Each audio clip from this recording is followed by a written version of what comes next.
Hello and welcome to the video. I think I'm gonna call this one Why Add Aeration to Your Water Culture Method. That might be exactly how I word it, if I can fit all those words in. Basically, why use aeration? Okay, for me it's easy enough. But when it's, basically something electronic you need to add, really expensive to add it, and, yeah, but why add aeration when it's a chore, essentially?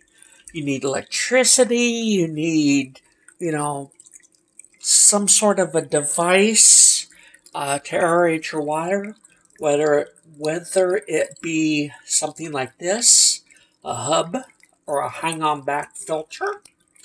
How are you going to put that on like a glass or a jar or a vase? That most of you water culture people, that sounds a little rude, I don't mean to be, but that's what most of you use, is a glass or a jar or a vase for your water culture. That's not going to work.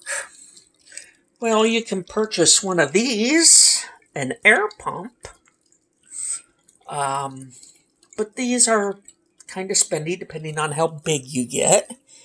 This is a relatively large one. It has a gauge, and it has two outlets. This is old. Very old. I don't remember when I got it. I think it probably came with an aquarium. But I suspect it's rather expensive, too. And then the tubing and the electricity. It's not going to cost a lot of electricity to run one of these, but still, an outlet, maybe an extension cord. The trouble is there. The bother, as they say in the UK, is there. So why go through all this trouble to add aeration to your hydroponics or aquaponics? Well, aquaponics is fish. Most people doing water culture aren't using fish. I am a very small group, I'm sure. Me and probably me. I don't think a lot of people are, using their aquarium to grow orchids as the sole life support. I don't see that. Just like I don't see a lot of people growing this holiday cactus in water culture.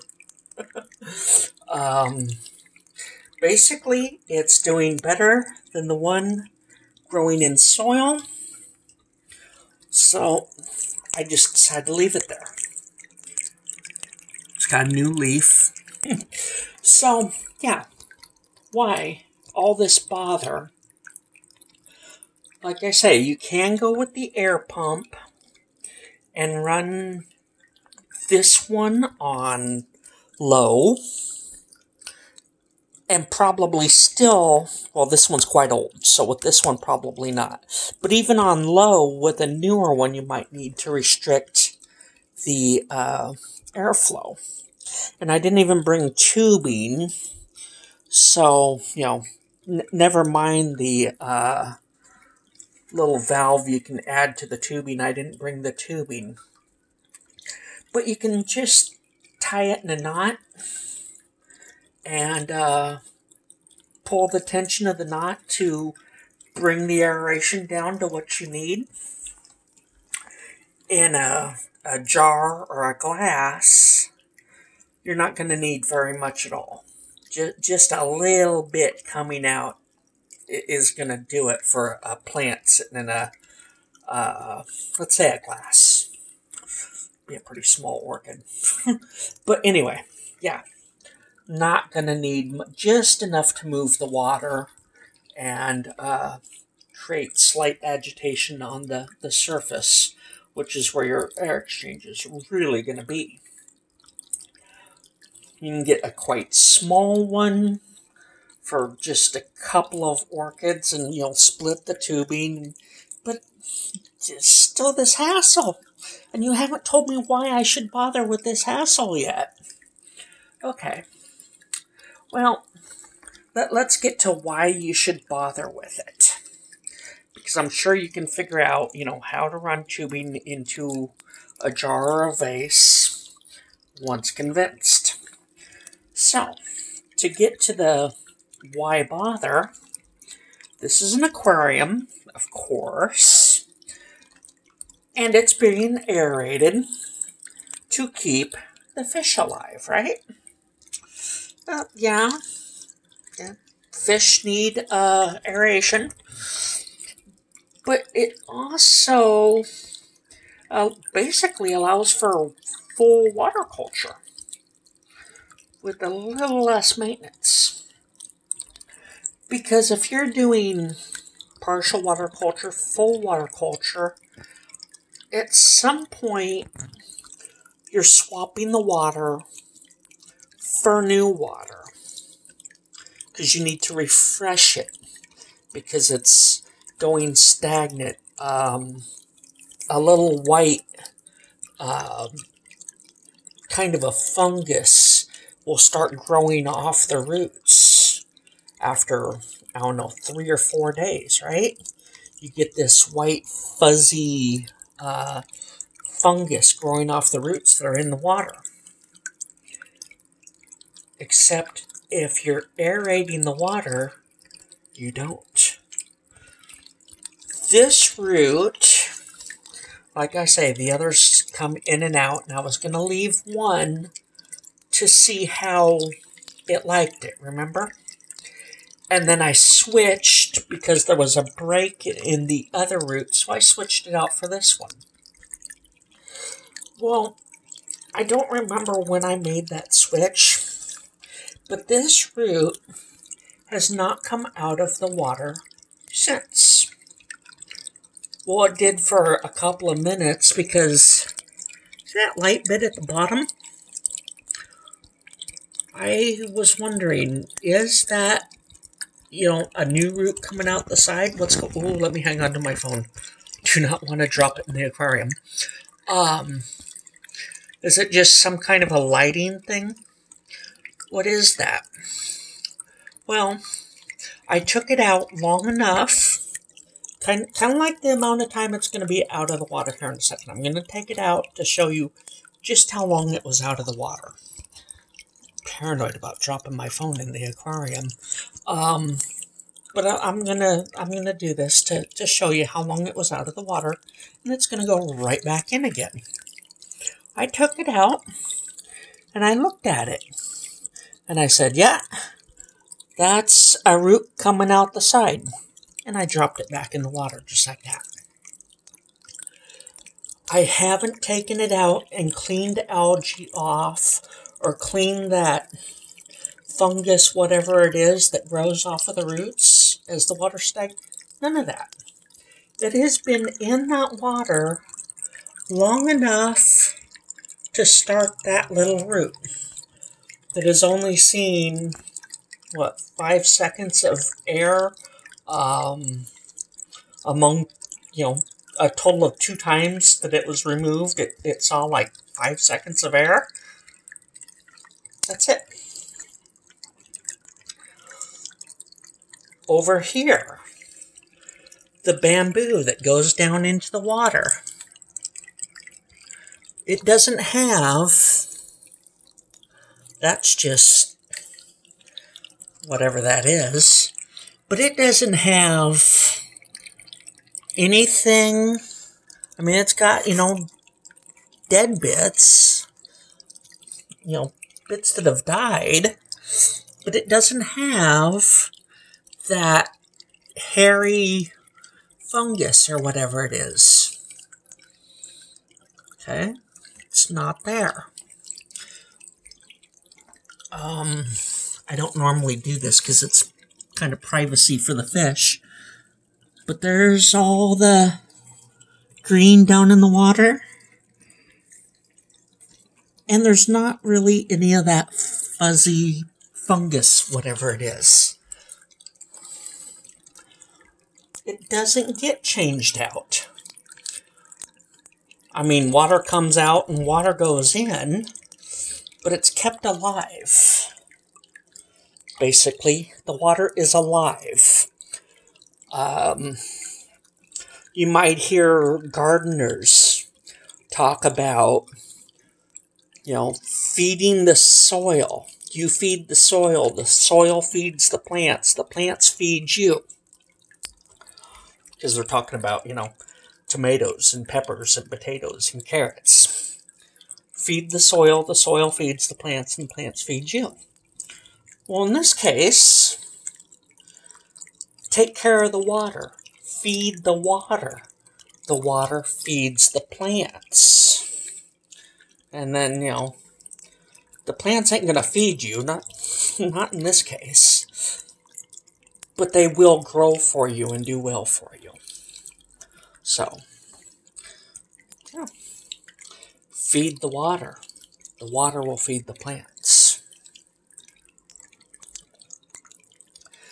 But just like soil needs, air needs to be able to get down into the soil where the roots are. If it gets compacted, you're not going to grow much of anything too well.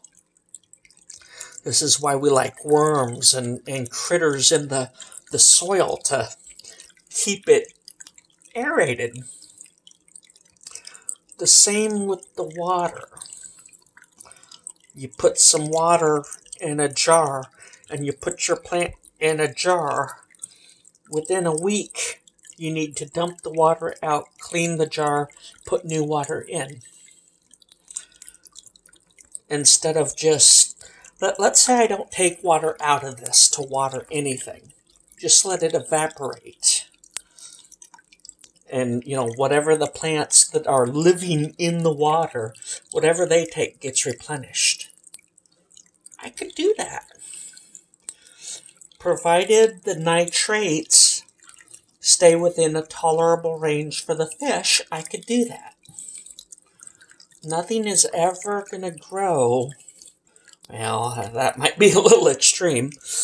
But that white substance that you might find on your orchid roots, because you've got them in full water culture, if they're coming out for a couple of days of dry, it probably won't get a chance to grow. But if they're in full water culture all the time, except when you take it out and set it aside to change the water and clean the bowl, then you'll get that fuzzy stuff, that white fuzzy stuff that grows on the roots. And you'll know it's time to change the water because that will be growing on the roots. But if you add aeration, you can extend it out a little bit. Sure, at some point you're going to get green algae on the side, but I bet the fish didn't like that. But you're going to get the green algae on the side. You're going to need to change out the water and scrub that off.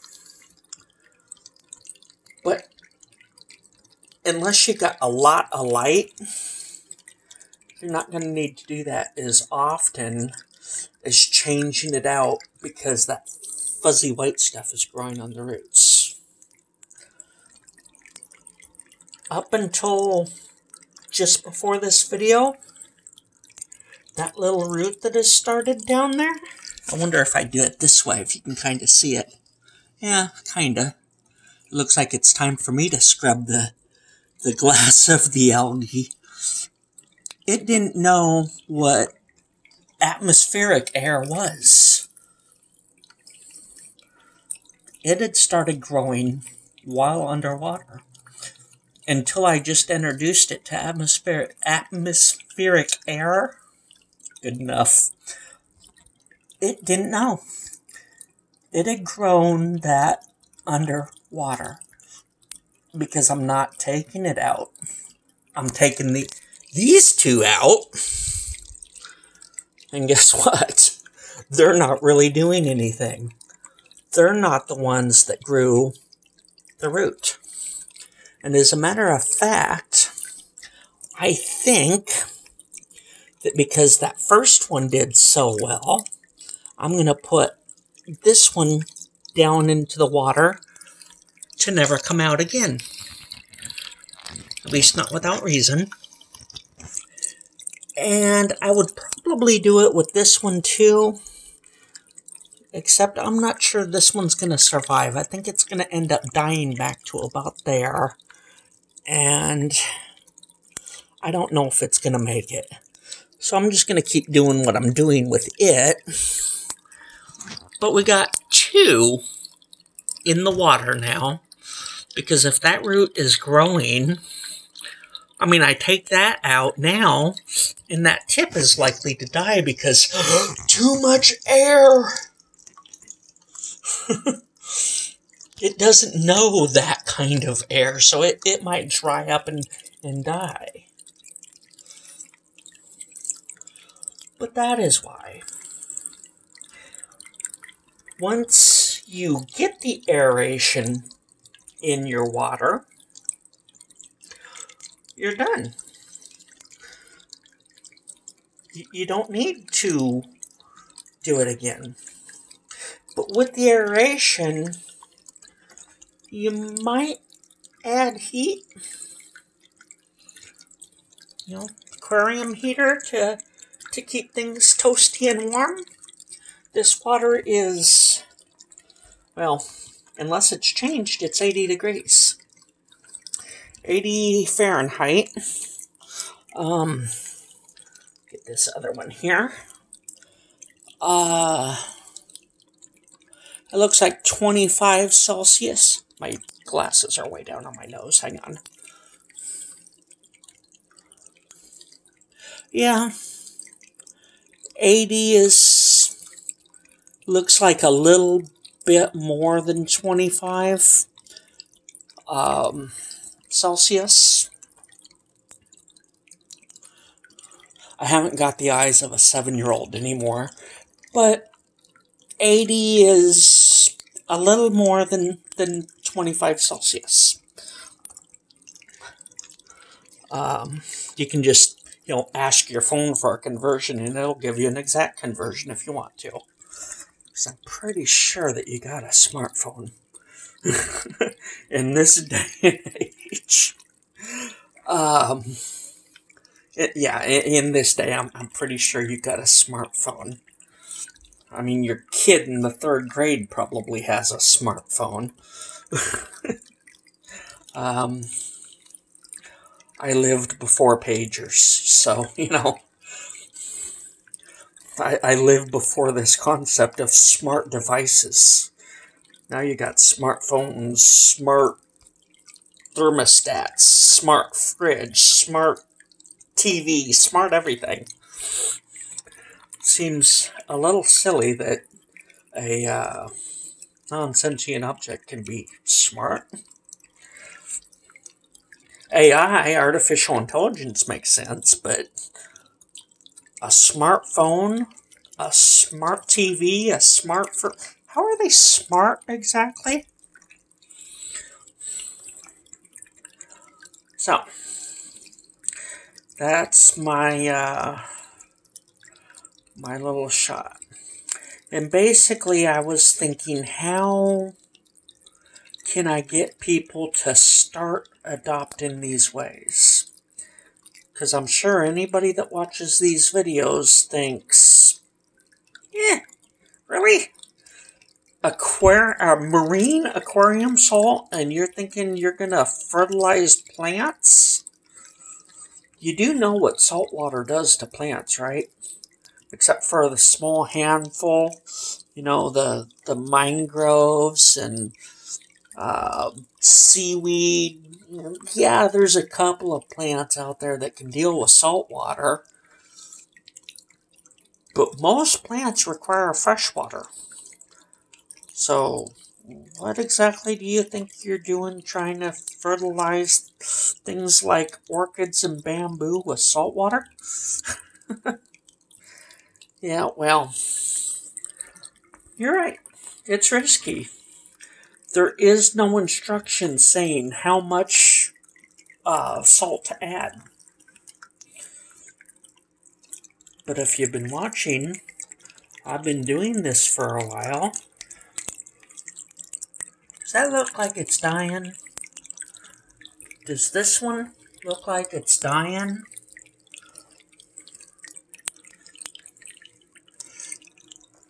How about that monster there? Does it look like it's dying? Okay, those older leaves. But look at the new one. How about these? They've been getting this aquarium water. Do they look like they're dying? For years now. Yeah, there was that little bit of cold that did damage, but do these plants look like they're dying?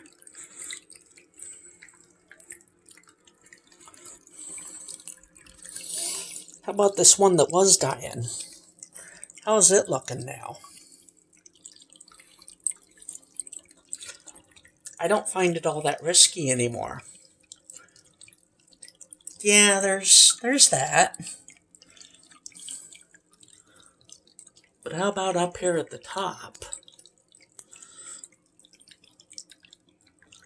Older leaves have issues. Look at the new ones. Okay, this one up here. There's a new one with some issues. It had those when it was like that little thing coming out there. And it's always going to have them. That was coming out, while the cold damage was still an issue. But all the damage from the cold issue, for the most part, has dropped off. That big leaf that used to be on these didn't make it. But the new growth is good. The roots that had a problem, they've pretty much done what they're going to do. And now we're getting new roots to replace them. I mean, that's the keiki. Actually, I kind of think they're both keikis now. But you can go back to videos of when that was just a little nubbin. So, yeah, it's risky. I'm making my own road, so to speak. But I seem to be succeeding. So, my thought was how to start introducing, the best way to start this is like one piece of it at a time. Let's take a piece that's not very risky. Feeding your orchids and your houseplants with aquarium water. No salt or anything like that, just aquarium water. You could start there. That's pretty safe. Just water your houseplants with aquarium water. Well, most people would probably agree that that's safe enough. So how can I bring it, a little closer to orchids? Granted, Phalaenopsis orchids, because that's all I've got success with so far. But how could I bring, this method like one step beyond just aquarium water? Keeping the water aerated, even in your jar or vase. It's not that difficult to run a hose from an air pump. And, you can hide the air pump in the other, the other room might be a little extreme. But you can put the air pump under the table or something and just have the tubing. And the tubing comes up over the back of the table, and then it, sneaks up into your device, whatever the orchid is sitting in. And just a little bit of air going into that is all you need. And then you can fertilize with however you want to. Just add the air to your vase or jar with your water culture. See if you see an improvement. I bet you do. I'll bet you do. And how could that harm anything? Adding a little bit of air to the water, that's not a fertilizer that could go wrong. It's, not adding, basically a poison. Marine aquarium salt. You could almost look at it as adding a tiny bit of Roundup or something. But even that, Roundup, in a small enough amount, I bet it would fail to kill anything. I'm not going to go so far as to say that Roundup will do any plant any good whatsoever. But if you don't use enough, I bet you can use Roundup in a small enough amount that it doesn't hurt, kill anything anyway. It might hurt, but in small enough amounts, I doubt you'll manage to kill anything. It's just atmospheric air, controlled,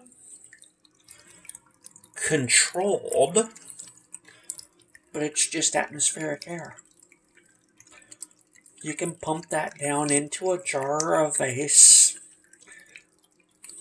and as long as you're not, blowing the water out the top of the container and all over the table or whatever it's sitting on, what harm can it do?